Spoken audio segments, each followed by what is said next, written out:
Hi, everyone. This is Sachin Patel, your host for the lifestyle track of Healing Hashimoto's. Today, I have a very special guest. We have a photographer and documentary filmmaker, Anthony Suau, with us today. Welcome, Anthony. Thank you for being here. Thank you. So, you're in the middle of working on a really important project, which is called Organic Rising. And Organic Rising is a film that you're making. We were talking about it before we started this recording, and I'm really fascinated to learn about what you're learning through this process. And we're going to tie this all back to chronic disease, because we know that the food that we eat, not the food that we eat, sorry, but the chemicals that are sprayed on the food that we eat are contributing to a lot of chronic and degenerative diseases. So how did you get into this as a photographer and journalist? I've been working as a photojournalist for 40 years. Let me think back if that's correct. And maybe closer to 50 years, 40 years. And I've worked as a contract photographer for Time magazine for 20 years, and for approximately the same time for National Geographic. So I lived in Europe for 20 years and traveled across almost all parts of the world, Middle East, Africa, but specifically focused a lot in the last 10 years in the transition of the former Soviet Union. So I was based in Russia for more than 10 years. I moved back to the United States in 2007, late 2007, the last years of the Bush administration. And at that time, the mortgage crisis was just beginning, and I began to cover that for Time magazine extensively in early 2008. And as I was traveling around the United States, I started to, again, eat the food that I had known when I was a child growing up in the United States. I was born and raised in Peoria, Illinois, right in the Midwest, and the heart of the Midwest. And the food when I was growing up was second to none. The soil there is amazing. The beef, we had Black Angus cow every year that my parents bought, and we had the best steaks you can imagine, and the corn was edible by humans at that time. And the food that I began to intake when I came back in 2008 was not only tasteless, but it also, I was gaining weight very quickly, and I was getting sick very frequently and not feeling well. So I started looking at this. I saw Food Inc. I saw some other documentaries and looked at some of the things that were going on in the food industry and the things that had changed. And it became very evident to me that there was a major malfunction situation going on in our food systems that I was completely unaware of. And while I was in California working on the mortgage crisis in 2012, I met an organic farmer who lived in Santa Cruz, and she invited me to her farm, and I wanted to begin to understand what that was. What did that mean to be organic? Because it seemed to me to be something very complicated, and I wanted to begin to understand what that meant in terms of the agricultural system that we had in place. So the further that I went into it, the bigger it got. The idea originally was to create a 15-minute film and host it on a small website and just create a kind of document. But as I got into it and started meeting some of the farmers and started beginning to understand why what they were doing was so relevant and so important, I started going further and further into this film. We did an Indiegogo campaign where we were very successful in raising the funds that we needed to take the film to the next level. And at the same time, I was able to connect with a lot of people in the organic community and around the world that were involved with the organic production. And at that point, someone suggested that we look at the scientists who were looking at and studying and doing research on the chemicals that were used in conventional agriculture. Because the number one reason that people buy and eat organics, as far as we understand, is they want to avoid the pesticides. So I took that very seriously, that idea that came to me from the Indiegogo campaign, and one of the contributors. And so we ended up researching out a number of these scientists and following up on and looking at the specific chemicals that are used in conventional as a reason for why organics is so important. Okay, so you went down the rabbit hole, right? It started off as a small project, and it's one of those things, like, once people start digging a little bit deeper, it starts to smell pretty bad down there.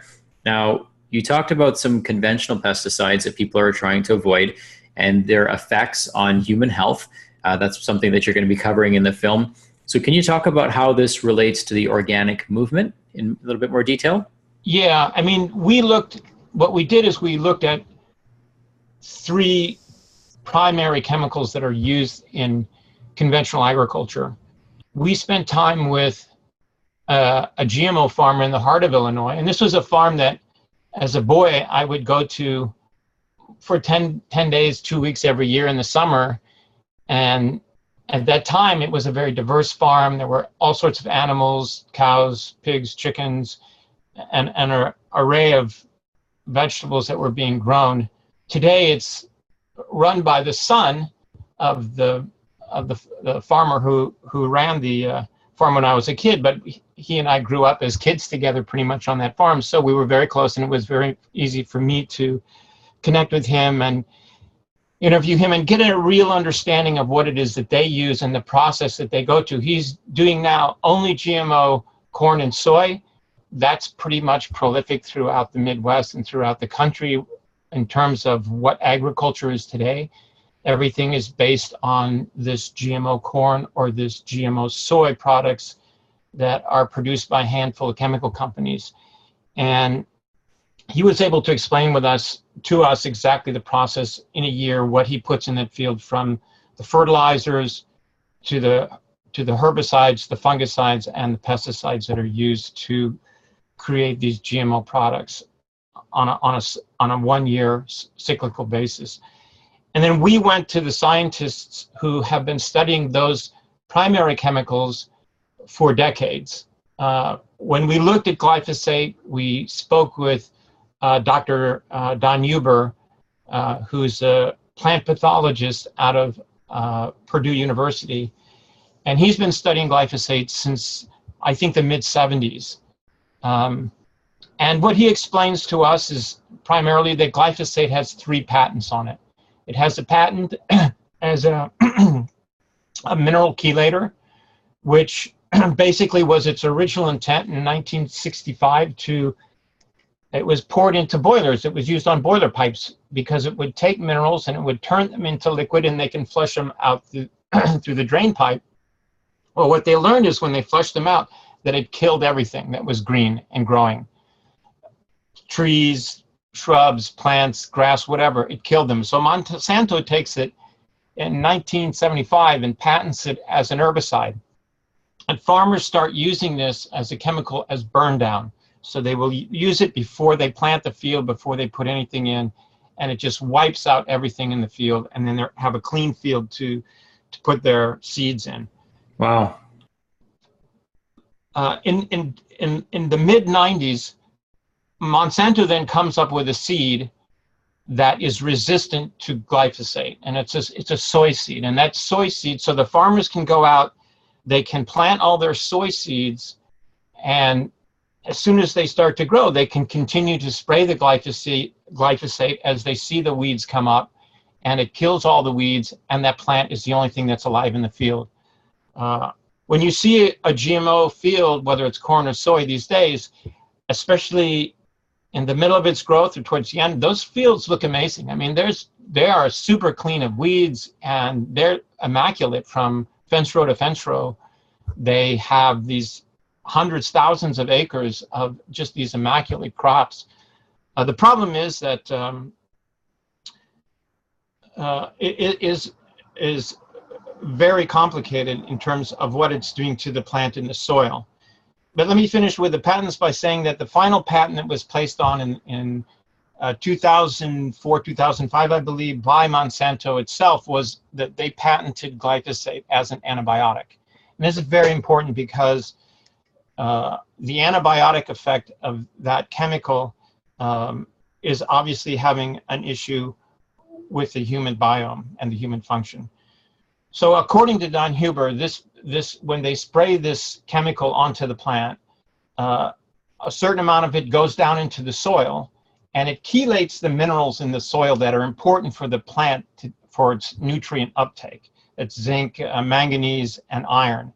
And all of a sudden, the plant starts to have less nutrients and minerals in the soil to provide nutrients to the plant. And part of that is going into the seed and the plant itself.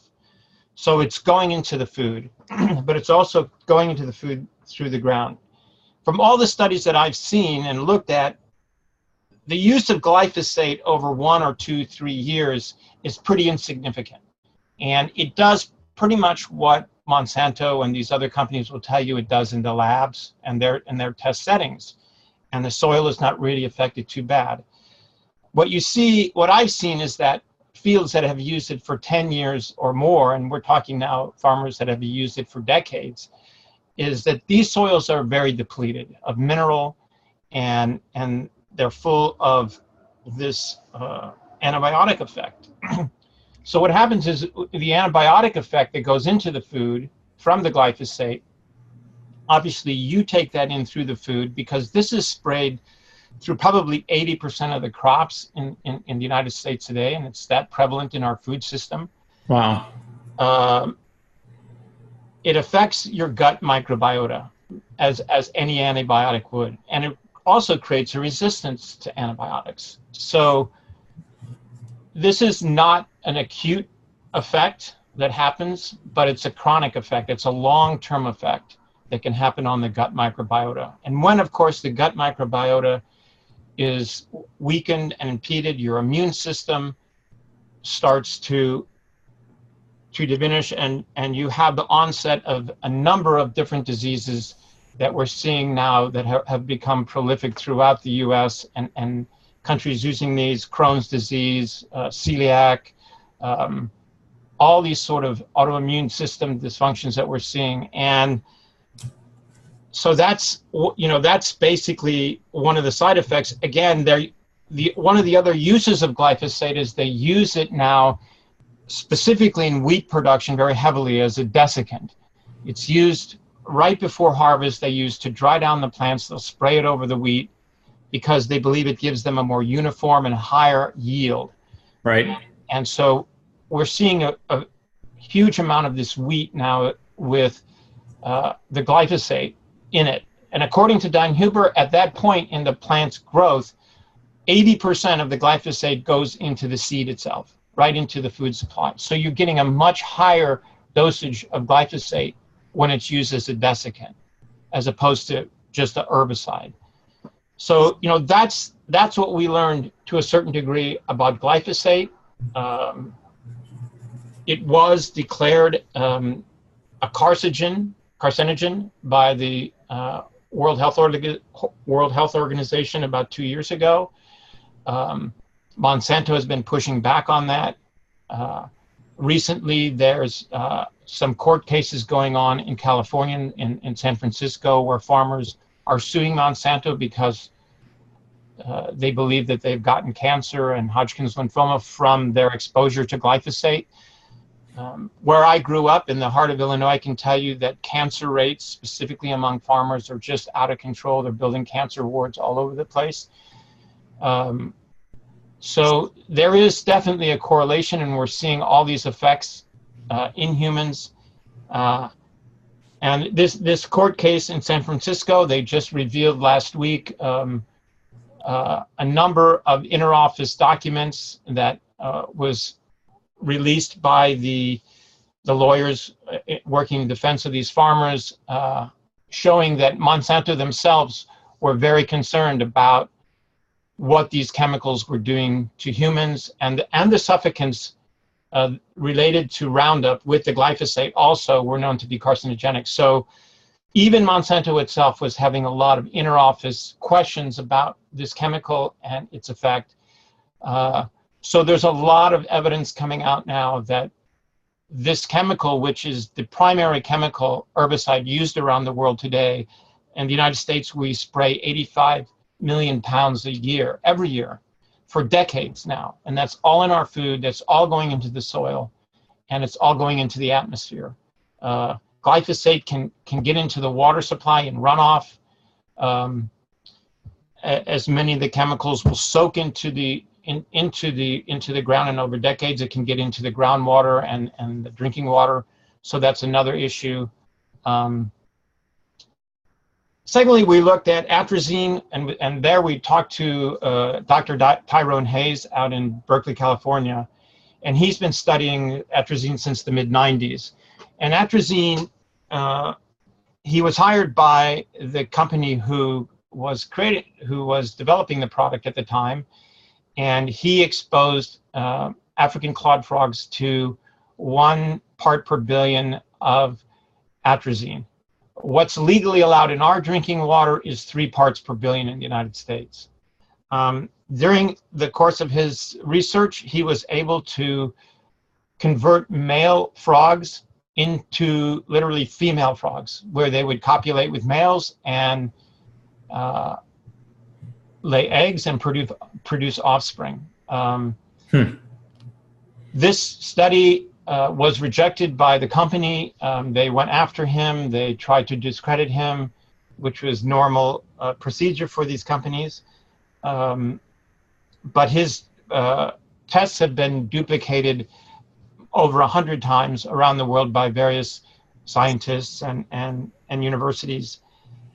And what they have shown is that it's not only happening in frogs, but other in birds and reptiles and fish and other species. And atrazine is a very volatile chemical. It gets up into the atmosphere, usually with dust and wind, and it can travel over 1,000 miles.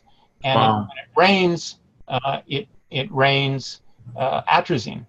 And this can move, so as one journalist put it, when it rains in Chicago in the Midwest in the middle of the summer, this time of year, it rains atrazine. When it rains in New York, it's raining atrazine. When it rains in Washington, D.C., those chemicals are coming in. It also leaches into the groundwater, and that's been a huge problem. There was a massive lawsuit about 3 or 4 years ago where the water supply companies in the Midwest, 22 water supply companies throughout the Midwest, sued Syngenta to have them pay for the filters in the water companies to take the atrazine out of the water, because it was coming in at much too high of a level, especially in the middle of the summer and the spraying season. And so we know that it's heavy in the water supply and it moves very easily. Basically what it does, as I was explaining earlier, it takes testosterone, and through this protein that's called aromatase, it converts it to estrogen. It's a very simple process, and it's known as endocrine disruptor.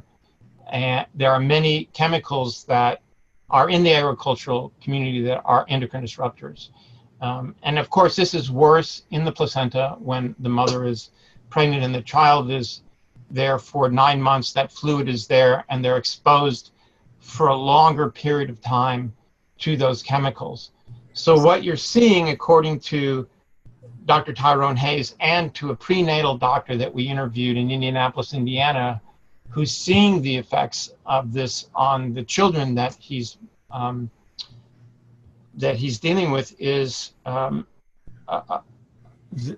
you see a high rise in male genital abnormalities. You're seeing a rise in I believe it's called kleptorchnism, where the testicle doesn't descend, hypospadia, where the urethra doesn't come to the end of the penis, and microphallus, which the penis is very small, not much larger than the clitoris. So they're seeing the rise of these male genital abnormalities rise as a direct effect of being exposed to these chemicals, specifically chemicals like atrazine, in the womb. Man.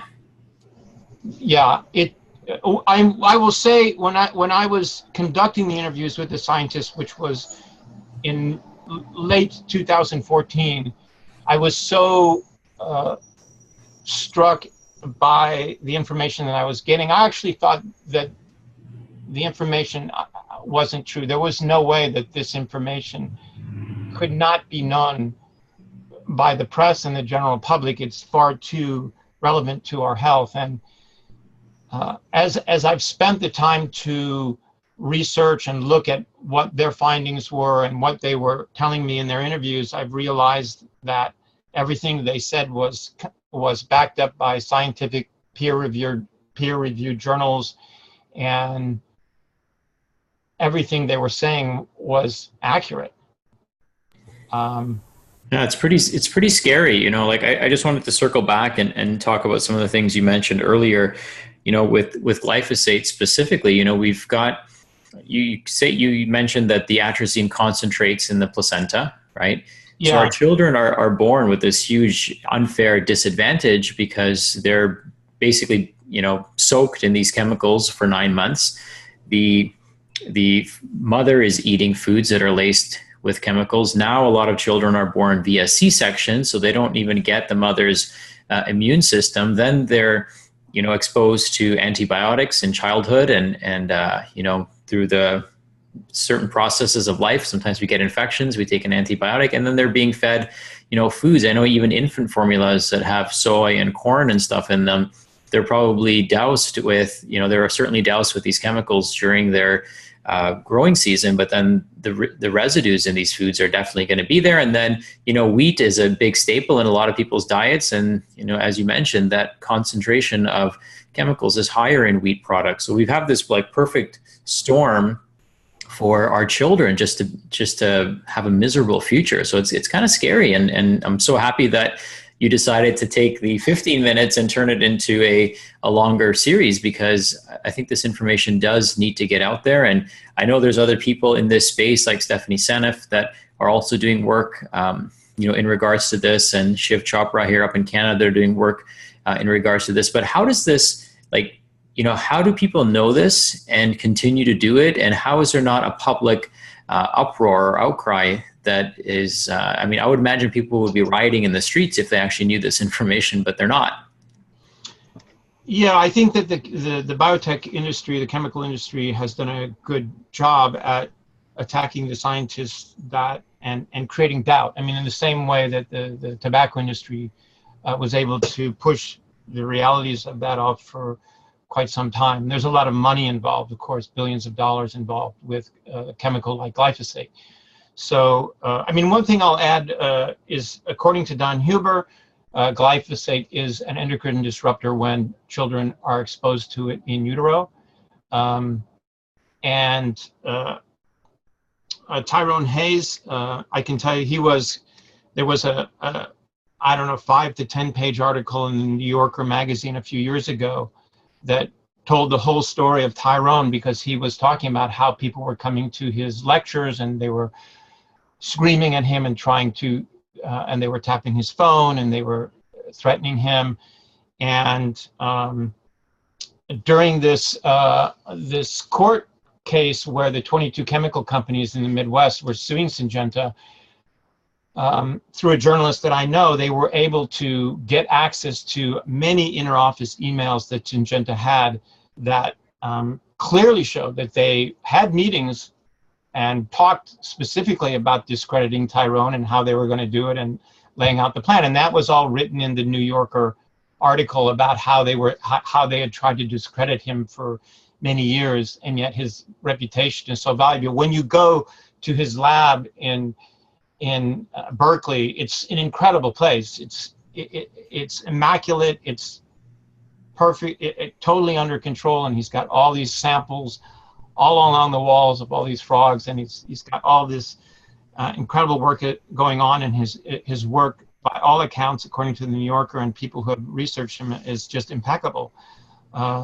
So, you know, you see what these guys are doing. Don Huber, when I first talked to Don Huber, I really wasn't sure about Don, but when I went to research what he told me, I interviewed him probably 3 or 4 different times, and I realized as I went through his interviews that he was quoting word for word peer-reviewed journals and studies. He could recite things verbatim, and everything he said was so poignant and so accurate that it really moved me when I understood the level of intelligence that I was dealing with a guy like Don Huber. Don Huber at the same time is a plant pathologist, and we had a very fortunate event happen where when I was in Iowa the first time and I met him at the Farm Progress Show, which is a huge, like 100,000 farmers show up with all these new products every year, and you have all the big chemical companies there.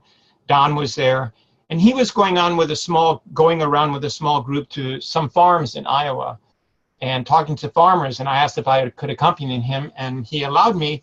And the last farm that we went to, we arrived in this big barn, huge, with these huge combines and, amazing implements and these huge thousands and thousands of acres of corn and soy fields surrounding us. And there were probably 50 GMO farmers in this barn.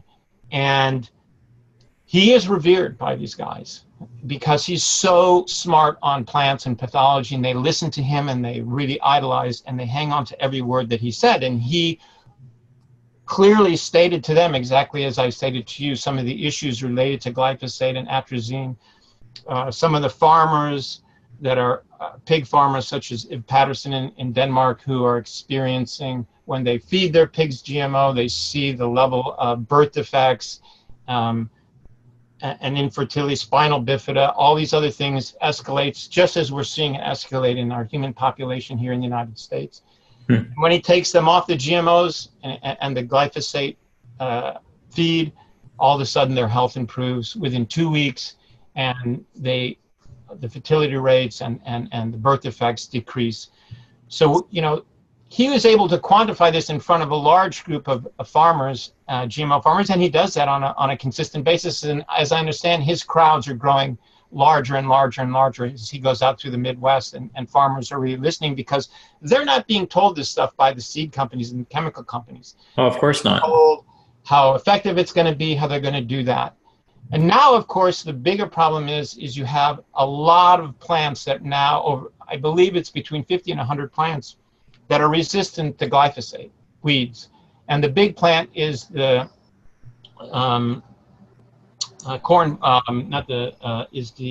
pigweed. And pigweed can get 8, 9, 10 feet high, and it's tall. You can see it. There's photographs online. You can see the cornfields with 8-foot corn in it just being dominated by this pigweed, and the stuff is as thick as an arm, and it's 8 feet high. Glyphosate is not killing this stuff, and it's become so prolific, especially in the South, that they've now created another seed, both Dow Chemical and Monsanto, that is resistant to a chemical called 2,4-D, and Monsanto's chemical is dicamba, and these are phenoxy herbicides. And they're very different. These chemicals have a real problem that when the weather heats up, they really volatilize up into the air and they move. And they kill everything off target that's other people's plants. What's happening right now is one of the greatest disasters in agriculture in the South, the southern states, in Arkansas, Missouri, Tennessee, that many of the farmers have bought these new seeds and are using this new chemical, which is a combination of glyphosate and 2,4-D or glyphosate and dicamba, and they're moving, and this stuff is heating up, and it's killing the fields of hundreds of farmers. So far this year, over 1 million acres of farmland have been destroyed by off-target use of this chemical. Wow. Farmers, there was a case in the end of last year where this happened, where one farmer whose fields were completely wiped out by his neighbor's use went over and he murdered and killed his neighbor over the results. I mean, the tensions are so high. You're talking about people's livelihoods, hundreds of thousands of dollars, and it's a complete mess. It's a train wreck going down there. Just a few weeks ago, maybe 2 weeks ago, I believe, the courts in Missouri and Tennessee and Arkansas banned these chemicals from being used until they could stabilize the situation. They were getting as many as 10 farmers coming a day to them saying that they have off-target damage to their crops. So let's just, and one other thing that's important to note is that 2,4-D is the chemical that's half of Agent Orange.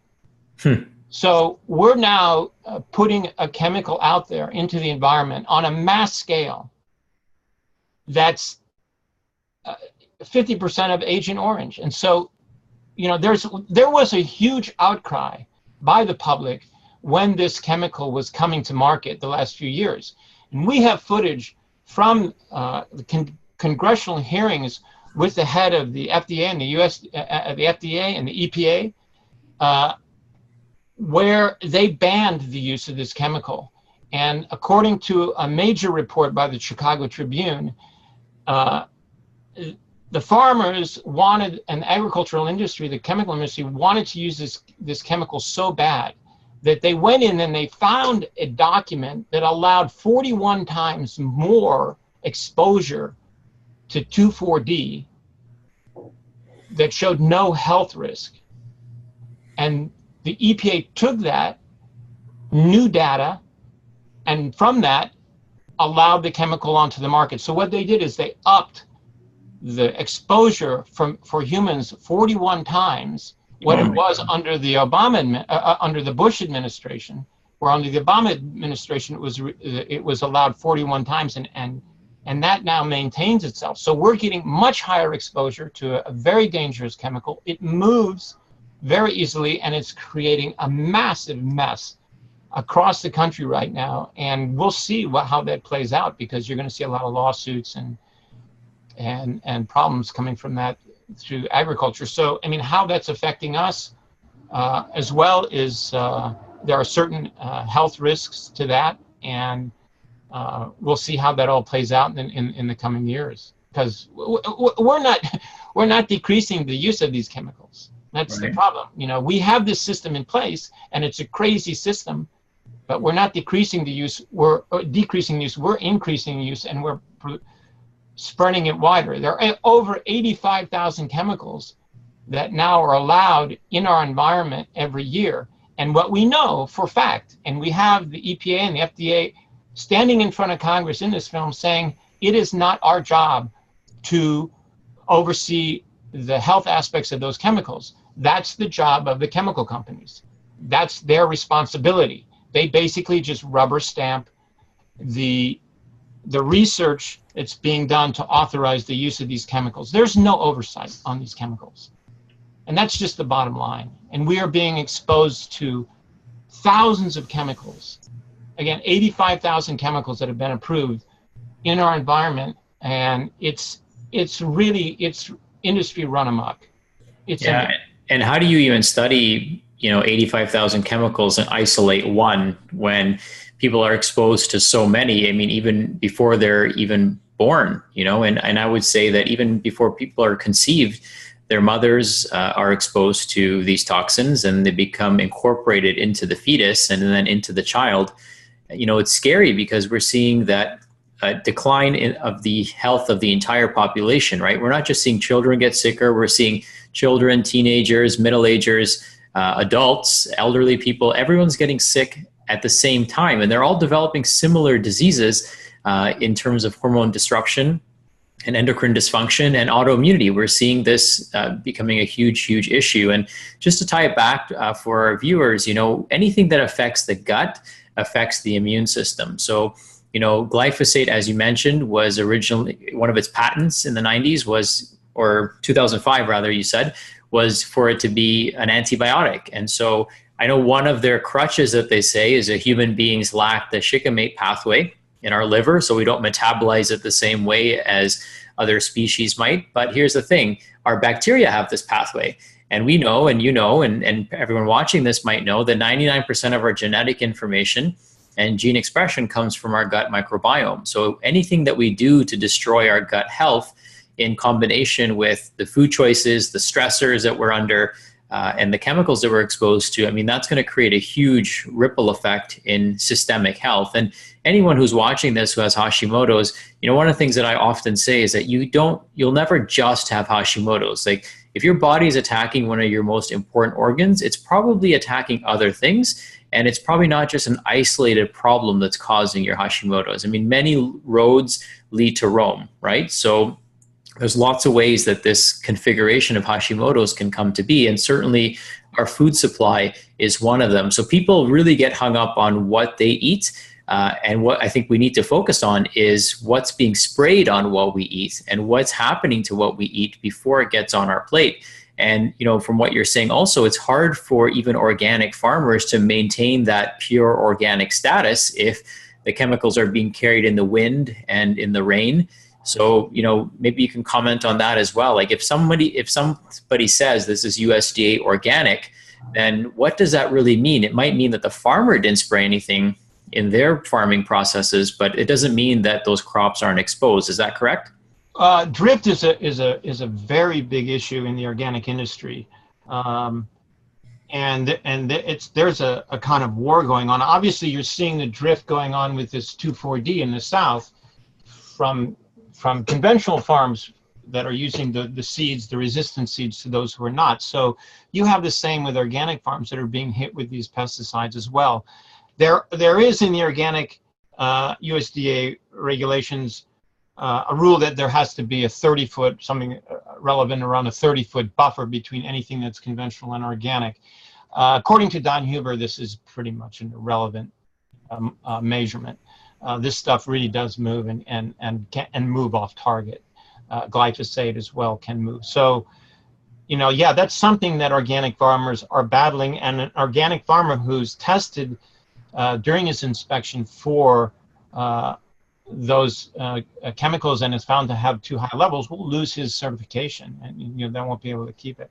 I mean, the one thing I just want to move back on a little bit is that the other scientist that we talked to, Dr. Warren Porter in Madison, Wisconsin, really talks about the relationship of the mixture of chemicals, because as you said, we can do the studies on glyphosate or 2,4-D or atrazine, and we know those specific effects to a certain degree, but that's not what we're exposed to.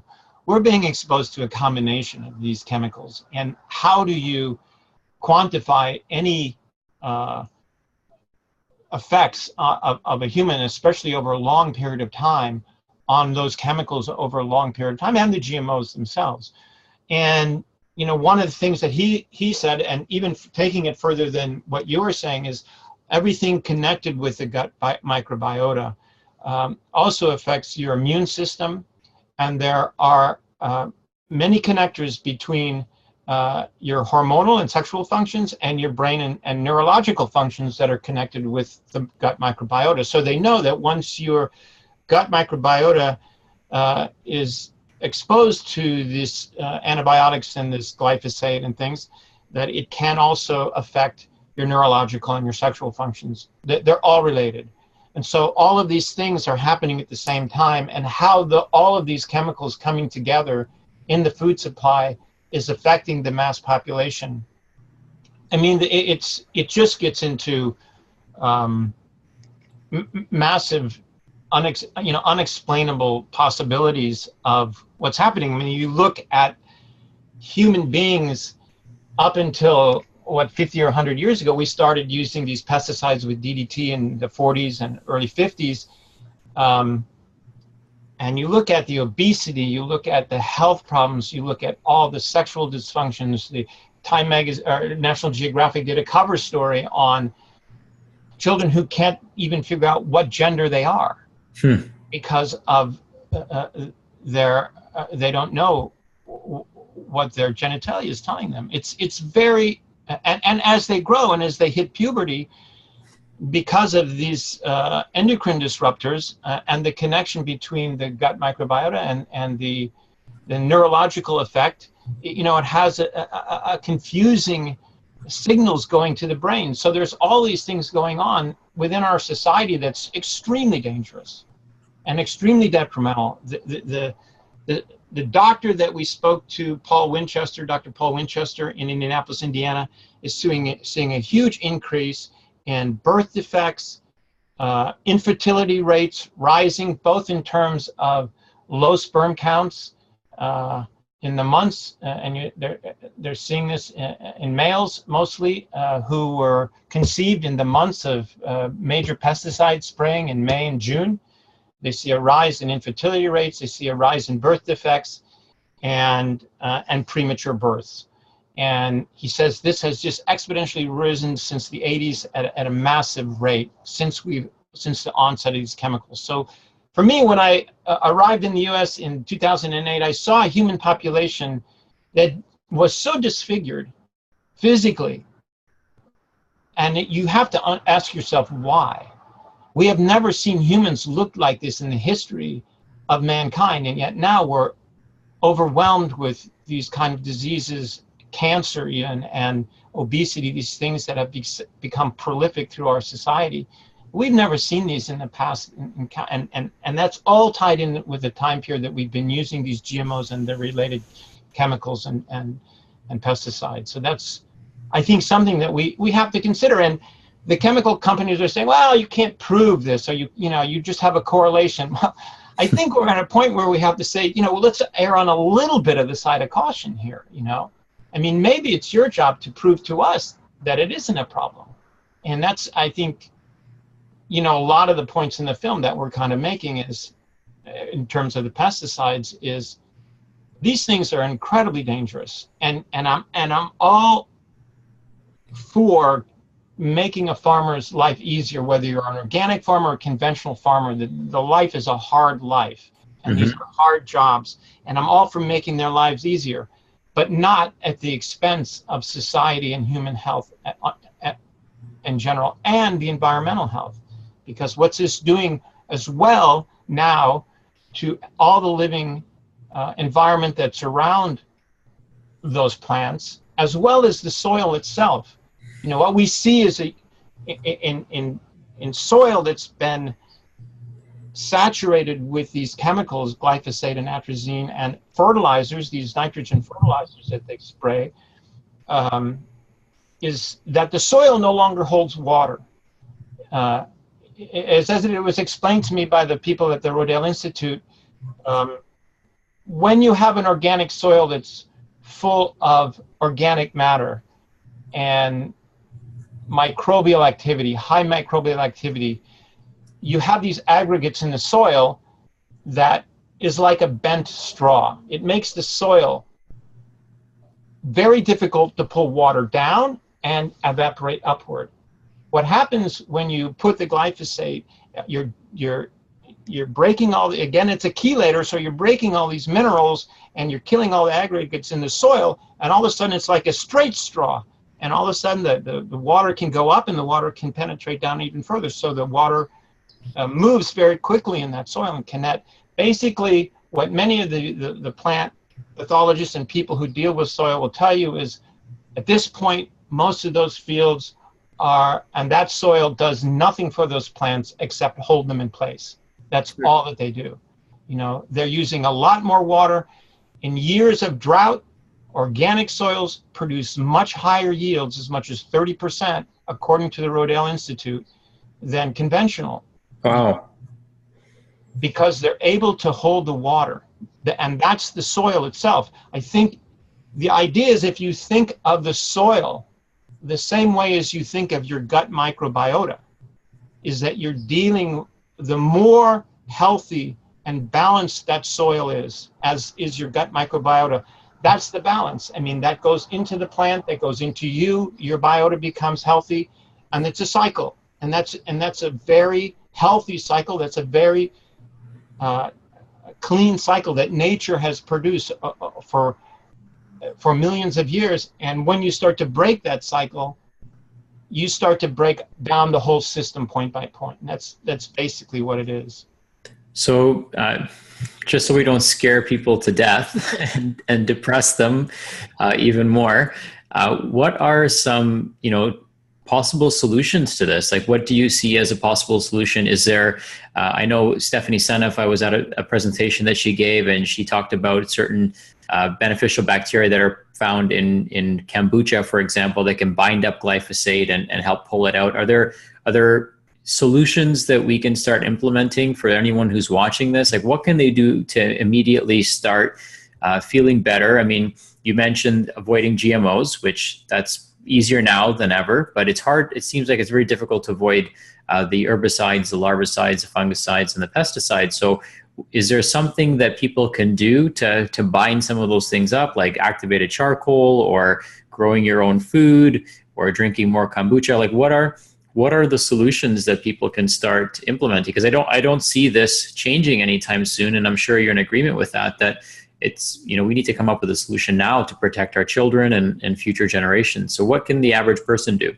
Well, I mean, on a daily basis, I think that's a personal decision, and just keeping yourself aware of what you're using on yourself, what you're eating, and all these other things.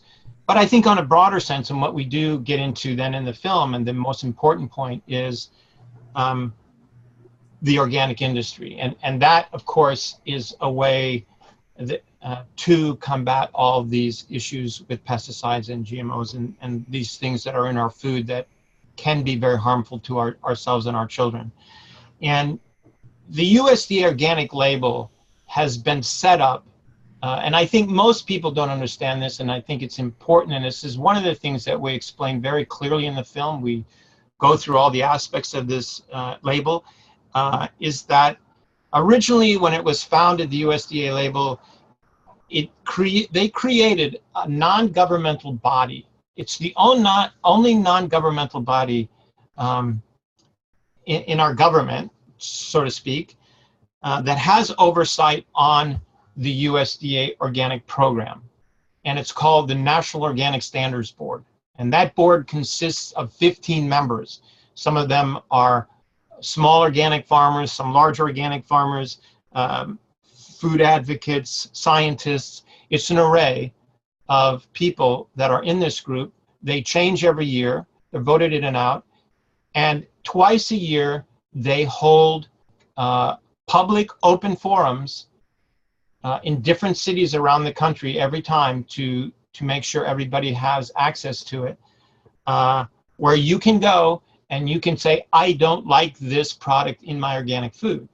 And there are a number of large watchdog operations, such as the Cornucopia Institute, such as Organic Consumer Association, such as Food and Water Watch, Food Democracy Now, and the Center for Food Safety is another important one. And they all attend these meetings, and some of them have millions of people behind them when they walk in, and they are allowed to speak for 3 minutes, and they're allowed to give presentations in front of this 15-member panel. And it's an extraordinary thing. You know, when we filmed that, we attended one of these conferences. The heat and the passion and the energy that was going into this meeting, and I will say even more than that, was the the intelligence of these people and the research they had done. It was as if the people were coming up and reciting college theses in 3 minutes, one after the other after the other. It was so high level, it was so intelligent, and it was so interesting to watch. And there's this battle going on between, to a certain degree, some of the larger organic companies, food companies, processing companies that are producing organic now, whether it's Coca-Cola or Pepsi-Cola or some of these other ones that are now producing organics. And what you have is a lot of smaller farmers with a little bit more of a visceral approach to organics, who really want to keep the integrity in that product, no matter what the cost in terms of time and money. And on the other end, of course, you have people that want to make money with that label. So there's this balance going on inside that meeting every year. The most important thing you can do as a consumer is understand that you have a piece of that, is that they're waiting for all of us to take control of that system, because we have the control of that system. It was built that way originally by these organic farmers.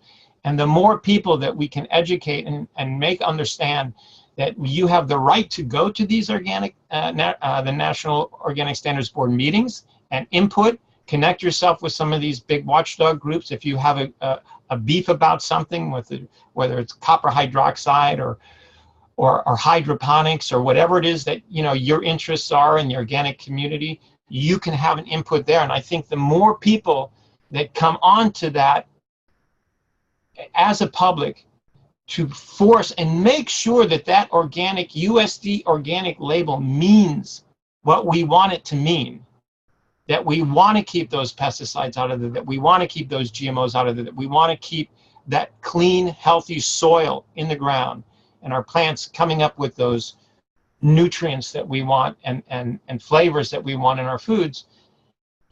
It's really your participation and all of our participation and the ability for us to participate in that process that makes that label so important. And I think to date, that really hasn't been known, and it hasn't been used, and it hasn't really taken effect in a way that the public hasn't addressed that label. I mean, yesterday I had a long conversation with some people who are trying to remove hydroponics as something that has that USD label because it's not grown in soil. And of course, we know that the soil, again, like the gut microbiome, is bringing you all those nutrients, is bringing you, if a soil is really taken care of, you have a high degree of organic matter, if you have all those aggregates, you're bringing in all those nutrients. You could take those out in hydroponic. It's not really what organic is about. There's a fundamental piece missing. So there's that debate going on now. So where does the public stand? And my advice to the people that are fighting for this was, you need the public. You need to educate the public and bring them in so that when everybody stands in front of that National Organic Standards Board and you have 10, 20, 30 million people saying, we don't want this, then the National Organic Standards Program, the USDA, has to sort of align themselves with that way of thinking. And that label maintains its integrity. And it becomes something that we want as consumers in the marketplace. And it's a known label. We recognize it now. People understand that it means something, but what do they really understand about what it means? And what it really means is that we are in control of our food supply on this label. And as long as we address that, we can, to a certain degree, control what that food is that we're putting in our bodies and the bodies of our children and so forth. So we've got to, as a public, kind of step it up. We've got to take more ownership. We've got to hold people accountable. It's really sad what's happening. And I've got a young boy. He turned 7 yesterday, and it's just scary to know what's going to happen to to his children and my grandchildren and great grandchildren if we don't change this. And we're their voice, right? Especially children that are not even born yet. We're their voice. And if we don't do anything about it, we don't take ownership over it, I mean, not only will our health continue to suffer as adults, but as we get older as well, but our children, their health is going to suffer, and they'll look back at us and be like, why didn't we do anything about this? So I'm really happy that you're bringing more awareness to this topic. And, it's obviously up to us to do something about it with this information. It's not an easy thing to discuss. I'm sure there's a lot of people that are resistant to this information because there's a lot of money involved with it. But, we have to start putting money secondary or tertiary to human health. And until we do that, these big companies, I mean, their interest is not human safety. Their interest is making a profit for their shareholders. And, I would say that what they're doing is also dumbing us down. Anything that affects our microbiome affects our brain and our neurological health. And you put people in these positions, they can't even necessarily think for themselves as they once were able to because of the destruction that's going on. So, they've got us by the balls, so to speak. And until people who are awake, like yourself and myself and everyone who's watching this, until we take action, it's going to be a very difficult road ahead. It's not going to happen passively. We're going to have to be very active in this fight and struggle. Right, and that's what I hope the film that we're creating will do is spread the information in terms of education and really show you. We look at some of the issues within the organic community and that are problematic within the organic label. We're not offering or saying that the organic food supply is perfect and that system is perfect. It's not. It's far from. But what I do want to say and what I want to be clear on is that you have an active possibility to participate in keeping those products clean and keeping them what you want them to be. And I will add to that, some of these large companies do make an effort to keep that visceral organic alive. You have companies like Nature's Path and which is a Canadian company, and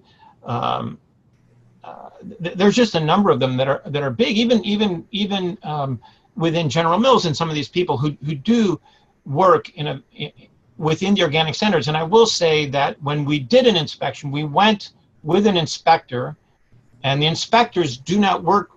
They're not employees of the USDA. They're independent contractors, and we went on a inspection with the CCOF, the California organization of certifiers, and they're incredibly they have an incredible reputation for being very thorough, and they are great people to have as your certifier. And then they report that information. They go on the farm, they inspect the farm. They can spend more than a day inspecting the farms, looking at the soil, looking at all the paperwork. Everything has to be written down on these organic farms, what's put in the soil, what kind of seeds you use, where did you buy them. All these things are recorded, and they have to be proven to the inspector. And once the inspector goes through this, then the farm gets its certification. But when you have a big farm, and when you have these farms that are multi-million-dollar operations, and the inspector that we talked to had done a lot of inspections on some of these bigger farms, and you can be sure that these guys are not going outside of the standards that have been created by the USDA, because there's just too much money involved. They're just too big. They can't afford. I mean, you see it does happen on a certain degree in smaller levels, and there are reports by the Cornucopia Institute and others who have violated those standards, and they're calling them on that, and that's important that we call those people on it. But be sure, again, it all goes back to if those big companies go into the National Organic Standards Board and have too much influence, then they can do everything right in the field, but the label itself is already corrupt. The system is already corrupt because they've allowed themselves to use this sort of synthetic fertilizer or whatever. So the main thing is that we remain vigilant on those standards with watchdog groups, and we keep ourselves informed, and that when the NOSB comes to town, rolls into town for its annual meeting, you go and you listen and you take part and you work with people within that to keep that standard as strong as possible, because it's the strongest thing we have right now, and it can be diminished, and it can lose its integrity, and a lot of people believe that that's the case. But what I say, from looking at this for 5 years that we've been working on this film, is that it's the best thing we have. It's really a great system. They set it up right. The farmers who created it set that up really smartly. They created this out of government body that oversees everything. And we have the ability to do something on that area of our food supply that exists nowhere else in our government. So it's a great thing. And I think that you see that label, trust that label as much as you can. You know, for you and your children, it's a good thing to have. And that is definitely the difference. Let's be clear, between the non-GMO label and the organic label is the pesticides. The non-GMO label means that there can be all those pesticides in that food. They are not testing for pesticides. They are testing only for GMO contamination. Right. The USDA label tests for those pesticides. It's that those pesticides are out of there, and that the GMOs are out of there. It's also GMO free. So the organic label basically is a little bit redundant to the non-GMO label. The non-GMO, the only difference is the non-GMO label has a slightly tighter percentage that can be allowed of GMO contamination. I believe it's 0.5% in organic, or 5% in organic, and 0.9% in non-GMO. I'm not sure that's 100% right what I'm saying, but it's something to that degree. So when you see a product that has both of those labels, you know you're getting the cleanest product that you could possibly get from a store. And on top of all of this, I think what the film in the end really says, however, and after talking to all the farmers that we talked to, the organic farmers who practice these standards and adhere to these standards, is that though that label is relevant when you're shopping in a big city, in a grocery store, when you're not in contact with the farmer, when there's a third party in between you, the very best thing for you to do when you're buying food or purchasing food is know the farmer. know who's growing it, know what kind of practices he's doing. And those kind of people show up in farmers markets. Right. You can connect with a CSA, community supported agriculture, where you buy a share into the farm at the beginning of the year, and you get a box every week of vegetables and fruits, and you can visit the farm usually and see what their practices are and if they're using those chemicals or whatever. So so that's like the ultimate, that's the best. The organic label provides us some sort of oversight on food that we have no connection to that farmer. Right. So that's its main objective. Wow, this has been very enlightening information. And I know those of you watching are really going to benefit from taking some practical steps, so trust the label, the USDA organic label for now. It's the best that we can do when you're not connected to the food. If you've got the USDA organic label plus a non-GMO label, then that's a little bit more insurance that there's less GMO contamination in the food. And the best thing you can do is, at least for now, is visit your farmers markets. Even better than that would be to set up a CSA account, and probably even better than that would be to be your own farmer, right? That's probably the ultimate. You really know what you're doing. Yeah, then that's the ultimate hierarchy of taking action over this. And I think this interview was really to raise, not to scare you guys, but to really raise more awareness about what's really going on, because a lot of people with chronic illnesses think they need another doctor when they really might need to just change the quality of their food. So when it comes to food, if you're going to focus on anything, focus on the quality of your food and what's being sprayed or not being sprayed on your food, because these things are very disruptive to our gut microbiome. We know when that becomes a problem, then we become very inflammatory prone. We become very prone to inflammatory issues that also lead to leaky gut type of syndromes. And then that leaky gut and intestinal hyperpermeability then leads to autoimmunity. And one of those autoimmune conditions might be Hashimoto's. But we found historically that when you have one autoimmune condition, you usually have multiple autoimmune conditions. And if pigs can stop eating GMO and farmers can start seeing results in a very short period of time, then I believe that the same could be true for human beings. So it's a combination of eating better, eating smarter, but also becoming more conscious of what's being done to your food. So Anthony, just in closing, if you wanted to let people know how they can learn more about the film, how they can connect with you and learn more information about the work that you're doing, and perhaps even support some of the initiatives, that would be great. Great, yeah. One thing I want to say at the moment is the product that we've created is a 10-hour series. So we were able to delve into some of these issues in depth and get some really important voices onto the screen to tell you about these things. But our Facebook page is very active. We post almost every day, and it's Organic Rising Films, or Organic Rising Film, and our website is organicrisingfilm.com.